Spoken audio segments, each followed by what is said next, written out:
Hello there, sons and daughters of the Most High God. It's time for another Just a Thought with Al. Today we're going to be looking into scriptures in Matthew in the 16th chapter. Before we go there, lay a little groundwork here. And that would be, I hope you understand there's many times a parallel between spiritual truths and something that's happening in the natural. And for an example, a health issue in the natural.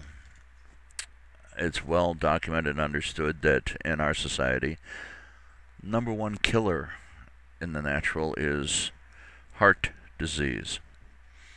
And that is a hardening of the arteries and various maladies connected to the heart.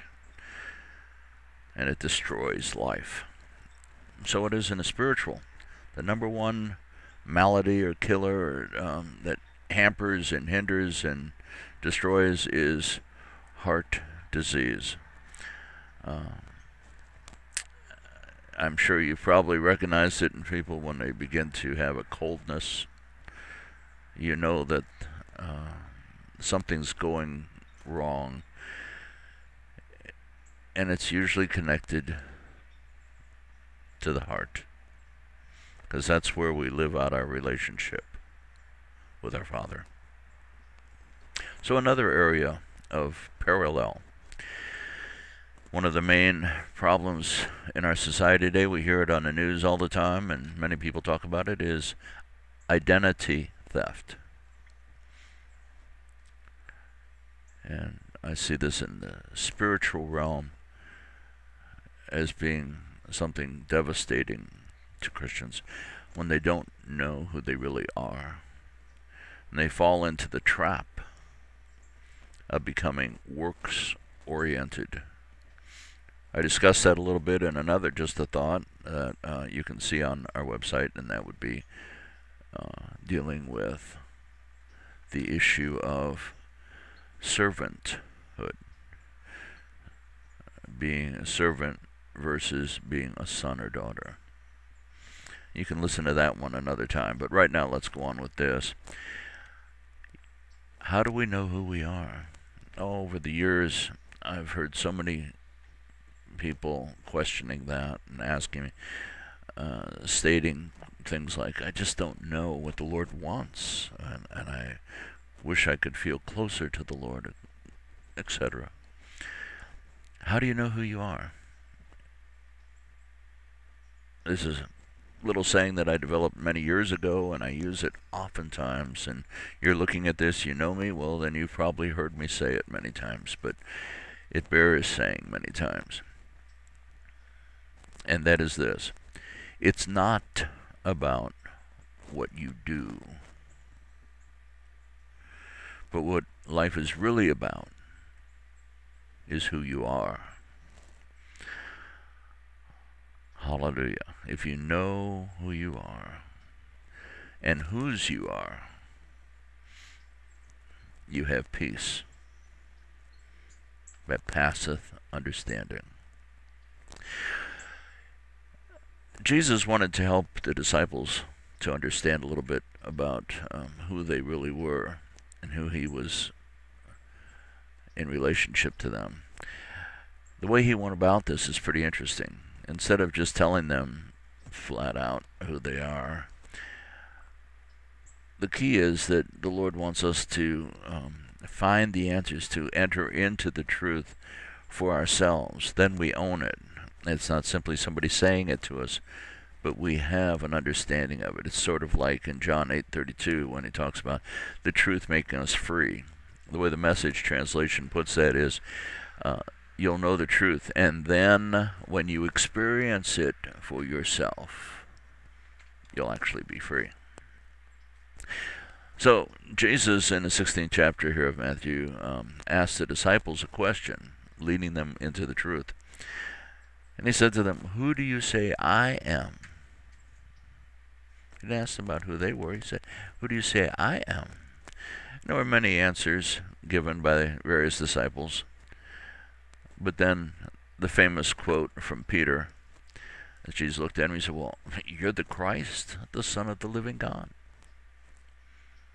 And Jesus' response to him, and again I'm using the Message translation, it amplifies this and gives such clarity to the answers.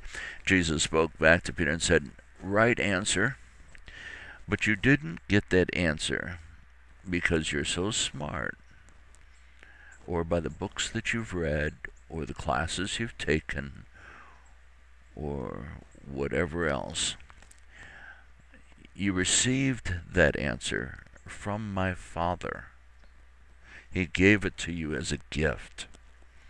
Yes, I am the Christ. And then Jesus went on to make another statement that's very pivotal and important here. He said, now, Peter, that you know who I am, now I can let you in on who you are. Oh, who you really are. Interesting. I can imagine those disciples standing around at that point and saying, well, Jesus, what do you mean, who he really is? We know who Peter is. He's one of the guys here. He lives in the neighborhood. He has a fishing business, owns a fishing boat, has a family. We know who he is. And all the time Jesus, of course, looking at them, no, you don't really know who he is any more than you really knew who I am. But my Father in heaven revealed to him who he really is. And now I'm going to give him to know even more who he really is. The Lord wants to do that for each one of us. He wants us to come to the revelation and the knowledge of who we really are. Again, that little saying that I use so often, it's not about what you do. It is about who you are. So that's a thought, something to think about. Maybe sit and consider that before the Lord, and then maybe ask the Lord, Lord, I ask you for a revealing, a revelation of who I really am. I want to know who I really am in you. That's the life I want to live. Consider that if you would, and we'll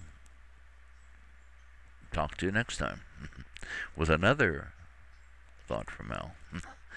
Until then, please, we ask and covet your prayers for Tina and I, and we mentioned that on our website there is a designated place there.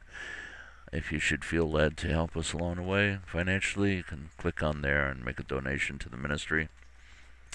And we'll continue on this path that the Lord has put before us. We're living out who we are, and it's wonderful. Part of that is we are to be in relationship with you. What a joy that is. Yes, it is. We love you, and we say God bless you, and we'll see you down the road.